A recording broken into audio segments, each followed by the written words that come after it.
Welcome everyone, this is module number 12। আজকে আমরা যেই পার্টটা করব সেই পার্টটাকে কিন্তু বেসিক ইংলিশের পার্ট বলা যাবে না, এটা একটা অ্যাডভান্স ইংলিশেরই পার্ট। আমরা সরাসরি ক্লাসে চলে যাব। আজকে আমরা যেই পার্টটা করব সেটা হচ্ছে সাবজেক্ট ভার্ব এগ্রিমেন্ট সিনট্যাক্স, সেটা হচ্ছে বাক্য গঠনের যে রীতি। দেখো সাবজেক্ট ভার্ব এগ্রিমেন্টটা কি একটু তোমাদের ফার্স্টে বলি। আগের ক্লাসে যখন টেন্স তোমাদের আমি করিয়েছিলাম, দেখলে কোনোটার সঙ্গে ভার্বের সাথে আইএনজি যুক্ত হচ্ছে, কোনোটা এস বাই এস যুক্ত হচ্ছে, কোনোটা ভার্বের থার্ড ফর্ম হচ্ছে। তাহলে কেন হচ্ছে ওরকম? কারণ সেটা হচ্ছে সাবজেক্ট অনুযায়ী হচ্ছে। তার মানে সাবজেক্ট পারমিশন দিল যে ভার্বটা এরকম বসবে, তারপরে কিন্তু ভার্বটা সেখানে প্রযুক্ত হলো। এই যে সাবজেক্ট এবং ভার্বের মধ্যে যে রিলেশন, এটাকেই বলবো আমরা সাবজেক্ট ভার্ব এগ্রিমেন্ট। দেখো এখানে আমি তার জন্য লিখে দিয়েছি যে তোমাদের agreement of the verb with the subject. ঠিক আছে, তার মানে ভার্ব এবং সাবজেক্টের যে সম্পর্ক, এটাকেই বলবো আমরা সাবজেক্ট ভার্ব এগ্রিমেন্ট। তার আগে তোমাদের আমি বলে দিই, বিভিন্ন স্কুল কলেজের বিভিন্ন এক্সাম, বিশেষ করে যারা কম্পিটিটিভ এক্সামগুলো দিচ্ছ তাদের জন্য কিন্তু এই পার্টটা সব থেকে বেশি ইম্পর্টেন্ট। খুব ভালো করে লক্ষ্য করবে, সাবজেক্ট এবং ভার্ব এগ্রিমেন্টের অনেক রুলস রয়েছে। আমি তার মধ্যে বেছে বেছে 20টি রুলস, আমি যেগুলো নিজের অভিজ্ঞতা থেকে দেখেছি বিভিন্ন স্কুল কলেজের পরীক্ষা বা কম্পিটিটিভ এক্সামগুলোতে, এগুলো সব থেকে বেশি আসে। এর প্রত্যেকটা এক্সেপশনালও রয়েছে, আমাকে হয়তো পরবর্তীকালে সেকেন্ড পার্ট বা থার্ড পার্ট করতে হতে পারে। সরাসরি আমরা দেখব যে সাবজেক্ট ভার্ব এগ্রিমেন্ট করার আগে সবার ফার্স্টে আমাদের কোন জিনিসগুলো লক্ষ্য রাখতে হবে। দেখো ফার্স্টে আমি লিখেছি identify the subject of the sentence. একটা সেন্টেন্স গঠন তোমাদের ফার্স্টেই শিখিয়ে দিয়েছিলাম। ফার্স্টে কি বসে? সাবজেক্ট, তারপরে ভার্ব, তারপরে অবজেক্ট, তাই তো? তাহলে সবার ফার্স্টে আমাদের সাবজেক্টটাকে আইডেন্টিফাই করতে হবে, যেখানে সাবজেক্ট কোনটা। মনে করো তোমাদের একটা সেন্টেন্স বলি, রাম ইটস রাইস, তাহলে এখানে সাবজেক্ট কোনটা? রাম। এই সেন্টেন্সের সাবজেক্টটা কি? রাম। তাহলে রামটা যেহেতু সাবজেক্ট, আমরা আইডেন্টিফাই করে নিলাম। এবার বি পার্টে দেখো কি দিয়েছি, decide if the subject is singular or plural. এইটা তোমাদের একটু দেখতে হবে যে সাবজেক্টটা আমি যেটা আইডেন্টিফাই করলাম সেটা সিঙ্গুলার ফর্ম না প্লুরাল ফর্মে আছে। যেমন রামটা কোন ফর্মে আছে? সিঙ্গুলার ফর্ম হলো।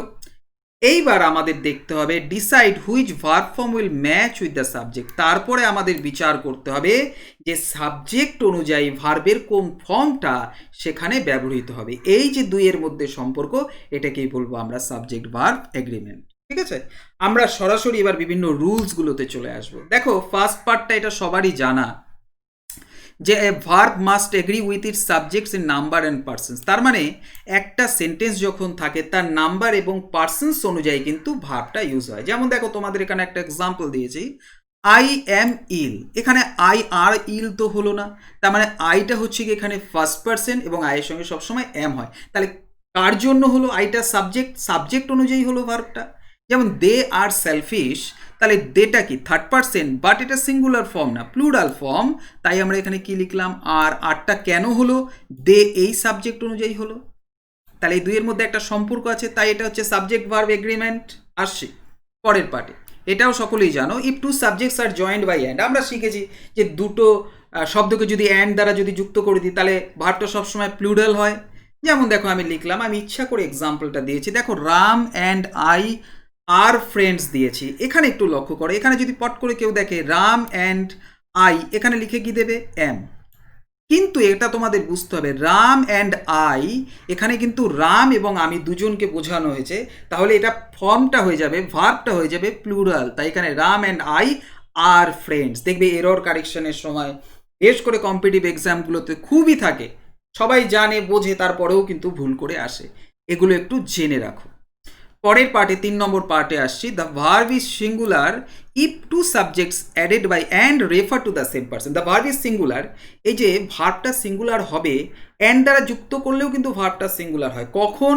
আমাদের দেখতে হবে অ্যান্ড দ্বারা যুক্ত করলেও যে অ্যান্ড দিয়ে যে যুক্ত করলাম সেটা একজন মানুষকেই বোঝাচ্ছে কিনা। একটা এক্সাম্পল দিলেই তুমি বুঝতে পারবে তোমরা। The teacher and the secretary is a very loyal person. Suppose মনে করো এখানে দেখো the teacher and the secretary, এটা মানে হচ্ছে গিয়ে একজনকেই বোঝাচ্ছে, মানে যিনি টিচার তিনিই secretary. The teacher and the secretary is a very loyal person. তাহলে টিচার এবং সেক্রেটারি একজনই, তাই এখানে লিখলাম। পরের এক্সাম্পলটা আমি ইচ্ছা করে দিয়েছি, দেখো fish and meat is my favourite food. লক্ষ্য করো, এটা ফিশ অ্যান্ড মিট, কার ফেভারিট ফুড? আমার, আমার ফেভারিট ফুড। তাহলে দেখো refer to the same person, একজন মানুষকেই কিন্তু বোঝাচ্ছে। আমি, তাহলে ফিশ অ্যান্ড মিট ওই জন্য কিন্তু হয়ে গেল দেখো ভার্বটা ইজ। তাহলে দুইয়ের মধ্যে সম্পর্ক, দ্যাট ইজ কল্ড এগ্রিমেন্ট। দেখো the verb is singular if the word each every use before and, এটা একটু মাথায় রাখতে হবে। ইচ এবং এভরি এই দুটো ওয়ার্ড যদি অ্যান্ডের আগে বসে তাহলে ভার্ব সবসময় সিঙ্গুলার হয়। যেমন each and every man is mortal, দেখো অ্যান্ডের আগে কি বসেছে? ইচ বসেছে, ইজ বসেছে। তাহলে অ্যান্ডের আগে যেহেতু ইজ বসে সেহেতু আমরা কি করলাম, এখানে কি করলাম, ইজ লিখলাম, তাই না? তারপরে দেখো এখানে আছে অ্যান্ড, তার আগে কি বসেছে? এভরি। তাহলে এভরি ব্রাদার অ্যান্ড, যেহেতু অ্যান্ডের আগে এভরি আছে সেহেতু এখানে কি হয়ে গেল? ইজ। আর কিন্তু লিখিনি, তাই না? এই জিনিসগুলো মাথায় রাখতে হবে। চলে আসবো আমরা পরে। দেখো পরেরটা খুব সুন্দর করে মনে রাখবে, if the subjects are both, দেখো সিঙ্গুলার অবলিক প্লুরাল, তার মানে সিঙ্গুলারও হয় প্লুরালও হয়, আমি বুঝিয়ে দিচ্ছি। And connected by or nor either or neither nor not only but also, the verb is singular plural. একটু বলি, কোনো মনে করো কোনো সেন্টেন্স যদি আইদার অর নাইদার নর নর or not only but also দিয়ে যদি যুক্ত হয়, সেখানে যদি সাবজেক্টটা যদি সিঙ্গুলার হয় তাহলে ভার্বটা সিঙ্গুলার হয়, আর সাবজেক্টটা যদি প্লুরাল হয় তাহলে ভার্বটাও কিন্তু প্লুরাল হয়। দেখো একটা এক্সাম্পলে দিলেই তোমরা বুঝতে পারবে। Neither you nor I am ill, এখানে কেউ দুজন দেখলেই এখানে কিন্তু অন্য কিছু লিখে দিতে পারে, আর ঠার লিখে দিতে পারে। এখানে দেখো আবার অ্যাম হলো, ঠিক আছে, কারণ এখানে ইউ নর আই, তাহলে সাবজেক্টটা কি? নাইদার ইউ নর আই, বোঝা যাচ্ছে? তাহলে নাইদার ইউ নর আই তার মানে কি তুমি এবং আমি কেউই না, তার মানে এটা কি হয়ে গেল? সাবজেক্টটা কি হলো? সিঙ্গুলার। তাহলে আমি এখানে কি করলাম? পরেরটা দেখো, not only Rahim but also is friends. একটু এখানে বলি, এখানে যদি এই যে নট অনলি বাট অলসোর ক্ষেত্রে কোনো একটি সাবজেক্ট যদি প্লুরাল ফর্মে থাকে তাহলে ভার্বটা তখনই প্লুরাল হয়ে যায়। তাহলে দেখো এখানে সাবজেক্টটা কি রয়েছে? Rahim, not only Rahim but also his friends, এই যে হিজ ফ্রেন্ডস একটা রয়েছে, এটা কিন্তু প্লুরাল ফর্ম, তাই ভার্বটা কি হয়ে গেল? প্লুরাল। Simple concept. যদি সাবজেক্ট সিঙ্গুলার হয় ভার্বটা সিঙ্গুলার হবে, যদি সাবজেক্ট প্লুরাল হয় তাহলে ভার্বটা কি হবে? প্লুরাল হবে। পরের পার্টটা দেখো, the verb is plural if the is used before an adjective and indicates plural common noun. খুব ইম্পর্টেন্ট পার্ট, ভীষণ ইম্পর্টেন্ট এই পার্টটা, এটা খুব আসে। লক্ষ্য করো যে কোনো একটা অ্যাডজেক্টিভের আগে যদি দা ইউজ হয় এবং সেটা যদি প্লুরাল কমন নাউনকে বোঝায় তাহলে ভার্বটা সবসময় প্লুরাল হয়। দেখো দ্য গ্রেট, তাহলে এখানে গ্রেটটা কি? অ্যাডজেক্টিভ, তার আগে কি বসলো? দা। তাহলে দ্য গ্রেট মানে এখানে the great are honoured everywhere, তার মানে যারা মহান তারা সব জায়গায় সম্মানিত হন। তাহলে মানে কি? যারা মহান মানে সব মহানই সম্মানিত হন। প্রথমত এটা গ্রেট, তার আগে দেখো দা ইউজ করা হয়েছে, সেহেতু আমাদের ভার্বটা কি হয়ে গেল? আর। ঠিক পরেরটাও দেখো একদম same, the first always win the rest, যারা দ্রুতগামী তারা সবসময় কি করে? কোনো প্রতিযোগিতায় যেতে, এই অর্থে আর কি। তাহলে দেখো দ্য ফার্স্ট, তাহলে এখানে ফার্স্টটা কি? অ্যাডজেক্টিভ, তার আগে কি ইউজ করা আছে? দা। তাহলে এখানে কিন্তু আমি উইন লিখেছি, উইন্স লিখেছি কি? উইন্স কিন্তু লিখিনি। আসছি পরের part. If the subject indicates জিরান্ড infinitive verbal noun verb must be in singular form. মাথায় রাখবে, তোমাদের জিরান্ড শিখিয়েছি, ইনফিনিটিভ শিখিয়েছি, ভার্বের সাথে আইএনজি যুক্ত করলে যখন সেটা ভার্বের মতো কাজ না করে নাউনের মতো কাজ করে তখন সেটা জিরান্ড। ইনফিনিটিভ ফর্ম শিখিয়েছি, টু এবং ভার্বের 1 নম্বর ফর্ম। যারা এগুলো বুঝতে পারবে না আগের পার্টগুলো দেখে নেবে, তাহলে পরিষ্কার বুঝে যাবে। যেমন দেখো swimming is a good exercise, তাহলে সুইমিংটা এখানে কি হিসেবে ইউজ হয়েছে? জিরান্ড। তাই জন্য দেখো ভার্বটা কি হয়ে গেল? ইজ। টু ইট, এটা কি? ইনফিনিটিভ,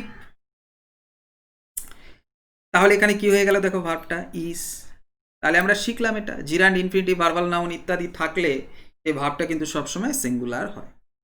পরেরটা, the verb is singular when distances some of money period of time R considered as a unit. দেখো লক্ষ্য করো, ভার্বটা সিঙ্গুলার হয় যখন ডিস্টেন্সেস একটা দূরত্ব বোঝায়, কিছু অর্থের সমষ্টি বোঝায়, একটা সময়ের ব্যাপ্তি বোঝায় ইত্যাদি, যদি একটা ইউনিট একটা সমষ্টিবদ্ধতার মতো বোঝায় তখন সেটা সবসময় ভার্বটা কিন্তু সিঙ্গুলার হয়। দেখো কেন এটা দিয়েছি একটু বলি, এক্সাম্পলটা দেখো, 20 miles is too far to run. অনেকেই মনে হবে 20 মাইলস তার মানে 20 মাইল, 20 মাইল মানে তো এটা একটা প্লুরাল ফর্ম, মানে প্লুরাল সাবজেক্ট বলা যায়, তাহলে ভার্বটা কি হবে? 20 মাইলস আর, 20 মাইলস আর হওয়া উচিত, কিন্তু না। দেখো 20 মাইলস মানে 20 মাইল, একটা ইউনিট, যেহেতু দেখো এখানে হয়ে গেল কি 6 ইয়ার্স। অনেকে মনে হবে 6 বছর, তার মানে তো আর হবে, অবভিয়াসলি আর হবে, কিন্তু না, 6 ইয়ার্সটা এখানে কি? একটা ইউনিট, তাই হয়ে গেল 6 years is a long time. তাহলে দেখো ভার্বটা কি বসলো? ইজ বসলো, আর কিন্তু বসেনি। আসছি পরের পার্টে। When a noun or pronoun is joined with together with as well as the verb is used according to the previous noun or pronoun, এই পার্টটা কিন্তু খুব ইম্পর্টেন্ট পার্ট। কোনো নাউন এবং প্রোনাউন সেগুলো যদি যুক্ত থাকে উইথ দিয়ে, টুগেদার উইথ দিয়ে বা অ্যাজ ওয়েল অ্যাজ দিয়ে, তখন একটা তোমাকে মনে রাখতে হবে যে আমার যে ভার্বটা বসবে সেটা হচ্ছে প্রিভিয়াস নাউন বা প্রোনাউন যেটা থাকবে সেটা দ্বারা। যেমন দেখো, রহিম উইথ বা together with his brothers has gone to school. লক্ষ্য করো, আমি বলেছিলাম কোনটা বসবে যদি টুগেদার বা উইথ বা অ্যাজ ওয়েল অ্যাজ দিয়ে যুক্ত থাকে, প্রিভিয়াস যে নাউন বা প্রোনাউনটা থাকবে। তাহলে এখানে প্রিভিয়াস কোনটা? রহিম উইথ হিজ ব্রাদার্স, তাই তো? তাহলে প্রিভিয়াস নাউন কি? রহিম। তাহলে রহিম অনুযায়ী কিন্তু এখানে ভার্বটা প্রযুক্ত হবে। এই যে হিজ ব্রাদার্স যেটা আছে, ইট ডাজন্ট ম্যাটার, এটা কোনো ম্যাটার করবে, সেই জন্য দেখো রহিম অনুযায়ী এখানে লিখেছি হ্যাজ। হয়েছে? পরেরটা দেখো, Priya as well as his friends. লক্ষ্য করো, তাহলে এখানে অ্যাজ ওয়েল অ্যাজ এর আগের সাবজেক্টটার নাউনটা কি রয়েছে? প্রিয়া। তাহলে এটা একটা নাউন, তাহলে প্রিয়া অনুযায়ী কিন্তু আমার এই ভার্বটা কিন্তু প্রযুক্ত হবে। তাহলে এই যে all his friends, it doesn't matter, তাই না? তাহলে এই পার্টটা কিন্তু খুব ইম্পর্টেন্ট, ভালো করে মনে রাখবে। চলে আসি পরেরটা, expression such as some of, half of, a part of, a percentage of, a majority of, are sometimes singular and sometimes plural depending on the meaning. এই যে সাম অফ মানে একটা সমষ্টিবদ্ধতা, হাফ অফ পার্ট অফ মানে অংশ, percentage of আর majority of অধিকাংশ ইত্যাদি অর্থে কোনো কোনো সময় সেটা সিঙ্গুলার ইউজ হতে পারে, কোনো কোনো সময় আবার প্লুরালও। দেখো এটাও কেন হয় আমি একটু বুঝিয়ে দিই। দেখো some of the players are still playing. দেখো সাম অফ দ্য প্লেয়ার্স মানে এখানে প্লেয়ার্স আছে, তার মানে অনেক খেলোয়াড়রা ছিল, তার মধ্যে এখনো কিছু, তাই না? তাহলে এখানে সামটা কি বোঝাই যাচ্ছে, এখানে সামটা কিন্তু প্লুরাল ফর্ম, তাই এখানে কি হয়ে গেল? আর 30% of the student is in his favour. এই যে 30%, এই যে 30%টা হচ্ছে গিয়ে একটা সাম অফ বললাম বা পার্সেন্টেজ অফ বললাম, তাহলে 30% এটাও একটা ইউনিটের মতো কাজ করছে, তাই তো? 30% of the students is in his favour, তার পক্ষে আছে, সেহেতু এটা হয়ে গেল। দেখো ভার্বটা কি? ইজ। আসছি পরের পার্টি। দেখো কালেকটিভ নাউন্স পড়েছো, more than 1% but are considered singular and take a singular verb. Some examples are group, team, committee, family and class ইত্যাদি। এগুলো প্রত্যেকটা না দেখো একটা ইউনিটের মতো কাজ করে। এই যে group, team, committee, family, class. যেমন ফ্যামিলি বললাম, তাই ফ্যামিলি মানে হচ্ছে একজনকে নিয়ে তো আর ফ্যামিলি হবে না, সেখানে তো অনেকজন থাকবে, তাহলে সেটা তো প্লুরাল ভার্ব ইউজ হওয়া উচিত, কিন্তু না। আমি বলে দিয়েছি collective nouns more than 1% but R considered singular, এটা মনে রাখবে, এগুলো সিঙ্গুলার হিসেবেই ইউজ হয়। যেমন the committee agrees of the proposal, আমি কিন্তু এখানে কিন্তু এগ্রি লিখিনি, এগ্রি লিখেছি কারণ কমিটিটা এখানে মনে হচ্ছে যেন প্লুরাল ফর্ম, কিন্তু না, এটার যে ভার্বটা গ্রহণ করবে সেটা কিন্তু must be in singular form. পরেরটাও দেখো ঠিক, the group agrees on the topic, ঠিক আছে, দ্য গ্রুপ। দেখো পরের পার্টটা, title of the books, movies, novels and other similar works are treated as singular and take a singular verb. এগুলো সব কোনো বইয়ের নাম, মুভিজের নাম, নোভেলসের নাম ইত্যাদি বোঝাতে সেগুলো সবসময় সিঙ্গুলার ভার্বই ইউজ হয় এবং সেগুলো সিঙ্গুলার হিসেবেই ব্যবহার। যেমন আরাবিয়ান নাইটস, দেখো সবাই মনে করো আরাবিয়ান নাইটস, আরে এস যুক্ত আছে, এটা তো প্লুরাল ফর্ম হবে না। Arabian Nights is a good book, তাহলে একটা বুকসের টাইটেল এস যুক্ত থাক বা না থাক, ইট ডাজন্ট ম্যাটার, সেটা সবসময় সিঙ্গুলার ফর্ম ইউজ হবে, তাই আমি এখানে লিখলাম ই। আসছি পরের পার্ট। দেখো some nouns which are plural in form, এই জিনিসটা তোমাদের আমি দিয়েছি, অনেক জায়গায় এটা খুব আসে, এই জন্য তোমাদের আমি এই পার্টটা বলে দিচ্ছি। দেখো some nouns which are plural in form, ফর্মটা দেখলে মনে হবে যেন প্লুরাল ফর্ম, কিন্তু সবসময় ভার্বটা কিন্তু সবসময় তোমার সিঙ্গুলার ভার্ব ইউজ হয় এবং মিনিংটাও কিন্তু সিঙ্গুলার। যেমন মনে করো নিউজ, যে এস যুক্ত রয়েছে সবাই মনে করবে আরে এস যুক্ত রয়েছে তার মানে তো এটা প্লুরাল ফর্ম, তাই না? সিভিক্স, ডলার্স, পলিটিক্স, ওয়েজেস, দেখো সব এস যুক্ত রয়েছে, দেখে মনে হবে যেন না এটা তো প্লুরাল ফর্ম। ম্যাথমেটিক্স, আমি বললাম দ্য নিউজ ইজ শকিং, সবার মনে হবে আরে এস যুক্ত রয়েছে এটা তো নিউজ আর শকিং হবে, কিন্তু না, আমি এই জন্য এরকম আরও ওয়ার্ড আছে, এগুলো আমি দেখেছি যেগুলো বিভিন্ন জায়গায় খুব ইম্পর্টেন্ট আসে বেশি, তাই আমি দিয়েছি দ্য নিউজ ইজ শকিং। দেখো মিলিয়ন ডলার্স, আরে ডলার্স তার মানে এটাও দেখো মিলিয়ন ডলার্সটা একটা ইউনিটের মতো কাজ করছে, তাই এখানে হয়ে গেল কি? মনে রাখবে 14 নম্বর 14, এটাও খুব important. Anyone, everyone, everybody, someone, no one and nobody, মনে রাখবে অলওয়েজ রিকোয়ার সিঙ্গুলার ভার্বস, এগুলো সবসময় সিঙ্গুলার ভার্ব নিয়েই প্রযুক্ত হয়। যেমন এভরিওয়ান আছে, তাই আমি কে লিখেছি হ্যাজ ফিনিশড, এভরিবডি, তাই আমি লিখেছি ওয়ান্টস, ওয়ান্ট লিখিনি, তাই না? চলে আসো পরেরটা, মনে রাখবে the pronouns few many several both all and some, এই যে এগুলো প্রোনাউন্সগুলো, this always take the plural form, এগুলো সবসময় প্লুরাল ফর্মে প্লুরাল ভার্ব নিয়ে বসে, প্রযুক্ত হয়। যেমন দেখো এখানে ফিউ রয়েছে, তাহলে ফিউ এর পরে যেহেতু প্লুরাল সেহেতু কি লিখলাম ওয়্যার। ফিউ মানে কিছু, কিছু মানে কি সামান্য সংখ্যক হলেও আছে, একের অধিক, সেহেতু আমরা এখানে কি করলাম প্লুরাল ফর্ম ইউজ করলাম। Simple concept. আসছি পরের পার্টে। দেখো nouns in English such as good or surroundings proceeds contents and valuable take a plural verb, এটাও আমি তোমাদের দিয়েছি, বিশেষ করে যারা প্রতিযোগিতামূলক পরীক্ষাগুলো দিচ্ছ কম্পিটিটিভে, তাদের জন্য এই পার্টটা ভীষণ ইম্পর্টেন্ট, বিভিন্ন পরীক্ষায় বহুবার এসেছে। Nouns in English such as goods or surroundings proceeds contents and valuables take a plural, এই যে ওপরের যে ওয়ার্ডগুলো বলেছি আমি, গুডস মনে করো, অডস মনে করো, সারাউন্ডিংস মনে করো, প্রসিডস মনে করো, কন্টেন্টস মনে করো, এগুলো সবসময় প্লুরাল ভার্ব নিয়েই বসে। দেখো লোকাল গুডস আমি এখানে কি লিখলাম, তাই দেখো যেহেতু গুডস রয়েছে, গুডস মানে দ্রব্য, হ্যাঁ, আর অলওয়েজ অ্যাভেলেবেল। আসছি পরের পার্টে, এই পার্টটা কিন্তু খুব ইম্পর্টেন্ট, মনে রাখবে the phrase more than one can be either singular or plural, যদি এই ফ্রেজটা থাকে যে মোর দ্যান ওয়ান, এই মোর দ্যান ওয়ান যদি থাকে ফ্রেজটা, সেটা সিঙ্গুলারও হতে পারে প্লুরালও হতে পারে। কেন, কখন, ডিপেন্ডস অন ইউজ। মনে রাখবে মোর than one indicates a singular noun, সবসময় মোর দ্যান ওয়ানটা একটা সিঙ্গুলার নাউনকে ইন্ডিকেট করে, তাই জন্য ভার্বটাও কি হয় সিঙ্গুলার হয়। কিন্তু but when it is followed by of and a plural noun it takes a plural verb. আগে ফার্স্ট এটা বোঝো। দেখো এক্সাম্পল আমি দিয়েছি more than one fire fighter was kill, তাই তো? তাহলে দেখো এখানে আমি কি বলেছিলাম, মোর দ্যান ওয়ানটা যদি ইউজ হয় তখন সেখানে সবসময় কি হয়, সেখানে সিঙ্গুলার ভার্ব ইউজ হয়, তাহলে এখানে মোর দ্যান ওয়ান রয়েছে, তাহলে আমি এখানে কি লিখলাম ওয়াজ। কিন্তু মনে রাখবে এই মোর দ্যান ওয়ানটা যখন একটা অফ নিয়ে প্রযুক্ত হয় তখন কিন্তু সেটা আর সিঙ্গুলার থাকে না, সেটা প্লুরাল হয়ে যায়। এই দেখো more than one of the people are coming লিখেছি, ইজ কামিং লিখিনি। আসছি পরের পার্টে। দেখো heaps and loads indicate large amount, দেখো হিপস আর হিপস মানে স্তূপ, লর্ডস মানে অনেক ইত্যাদি অর্থে ইন্ডিকেট লার্জ অ্যামাউন্ট, একটা ব্যাপক পরিমাণ বোঝায়, but it always take singular verb. মনে রাখবে এটা, যে এটা হিপস অ্যান্ড লর্ডস এগুলো কিন্তু সবসময় সিঙ্গুলার ভার্ব নিয়ে ইউজ হয়। If of is added with plural noun take it takes plural verb. ফার্স্টের পার্টটা ফার্স্টে বোঝো। দেখো there is heaps of garbage আমি লিখলাম, যেহেতু হ্যাঁ indicate large amount but you always take singular, তাহলে যেহেতু হিপস রয়েছে, হিপস অফ গার্বেজ, তাহলে আমি এখানে কি করলাম, এখানে আমি ইজ করলাম, তাই না? তারপরে করলাম লর্ডস আছে, দেখো তা আমি করলাম কি এখানে is, there is lots to do. কিন্তু এখানে মনে রাখবে যে যখনই এখানে অফ দ্বারা ব্যবহার হলো, লর্ডস অফ, তখন কিন্তু আমি দেখো ভার্বটা কি করলাম, থিঙ্ক করলাম। তাহলে বোঝা যাচ্ছে, তাহলে লর্ডস এবং হিপস সিঙ্গুলার হিসেবে ইউজ হবে যদি না সেটা অফ ওয়ার্ডটি দ্বারা প্রযুক্ত হয়। অফ ওয়ার্ডটি দ্বারা প্রযুক্ত হলেই কিন্তু তখন সেটা প্লুরাল ভার্ব গ্রহণ। পরের পার্টটাও খুব important. If in a compound sentence, একটা কম্পাউন্ড সেন্টেন্সে a positive and a negative subject and one is singular and the other is plural, the verb should agree with the positive subject. এই জিনিসটা খুব ভালো করে বুঝবে।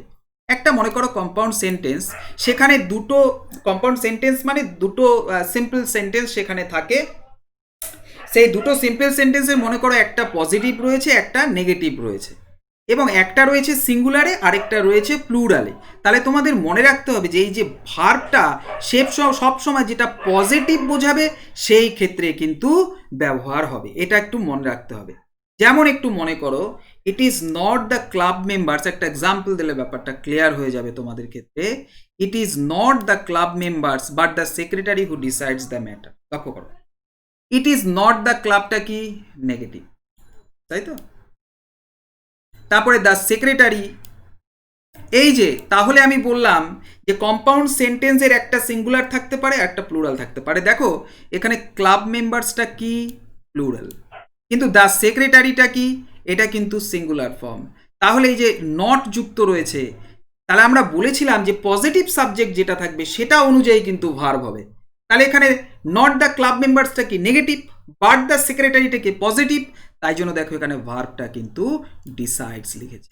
দেখো এই পার্টগুলো কিন্তু একদমই বেসিক পার্ট নয়, একটু অ্যাডভান্স লেভেল, এগুলো মনে রাখতে হয়, এটা মাথায় রাখবে, খুব ইম্পর্টেন্ট। পরের তাও দেখো একই, the union members but not the teacher have decided to arrange the function. দেখো একদম সেম। এখানে আমি কি করলাম, দ্য ইউনিয়ন মেম্বার্স একটা, আরেকটা বাট নট দ্য টিচার, তাহলে নেগেটিভ এটা দিয়ে তো ভার্ব বসবে না, তাহলে আমি ইউনিয়ন নাম মেম্বার্স অনুযায়ী বসাবো। তাহলে ইউনিয়ন মেম্বার্স অনুযায়ী এখানে দেখো হ্যাভ ডিসাইডেড হয়েছে, তাই না? আসি পরের পার্টে, when the subjects expresses a single idea the verb must be in singular. মনে রাখবে যে কোনো সাবজেক্ট যদি একটা সিঙ্গেল আইডিয়া যদি বোঝায় সেক্ষেত্রে কিন্তু সিঙ্গুলার হয়ে যায়। যেমন দেখো, drinking and driving is a punishable offence. অনেকেই মনে হবে ড্রিঙ্কিং অ্যান্ড ড্রাইভিং এ তো দুটো ব্যাপার আছে, তাহলে তো এটা আর হয়ে যাবে না। এটা একটা নির্দিষ্ট সাবজেক্ট, মানে ড্রিঙ্কিং মানে এখানে কনজিউমিং অ্যালকোহল আর কি, অ্যান্ড ড্রাইভিং মানে মদ্যপান করা এবং গাড়ি চালানো, সেটা একটা শাস্তিযোগ্য অপরাধ। তাহলে ড্রিঙ্কিং অ্যান্ড ড্রাইভিং এটা কিন্তু একটা সাবজেক্টকে নির্দেশ করছে, তাই একটা সিঙ্গেল আইডিয়াকে নির্দেশ করছে, তাই কিন্তু এখানে কিন্তু অলওয়েজ সিঙ্গুলার। একই রকমভাবে bread and milk is his favourite food. আশা করি এই পার্টটা তোমরা বুঝলে। যারা একটু অ্যাডভান্স লেভেলে, একটু টেন্সের পর এই পার্টটা দেখানোর দরকার ছিল, এই পার্টটা আমি দেখিয়ে দিলাম। অনেকেই বলছে অ্যাডভান্স লেভেল করানোর জন্য এই পার্টগুলো তোমরা খুব সুন্দর করে পড়বে। ওকে, দ্যাটস অল ফর টুডে। আশা করি তোমাদের প্রত্যেকের ভালো লাগলো। আবার পরের ক্লাসে দেখা হবে। Bye bye.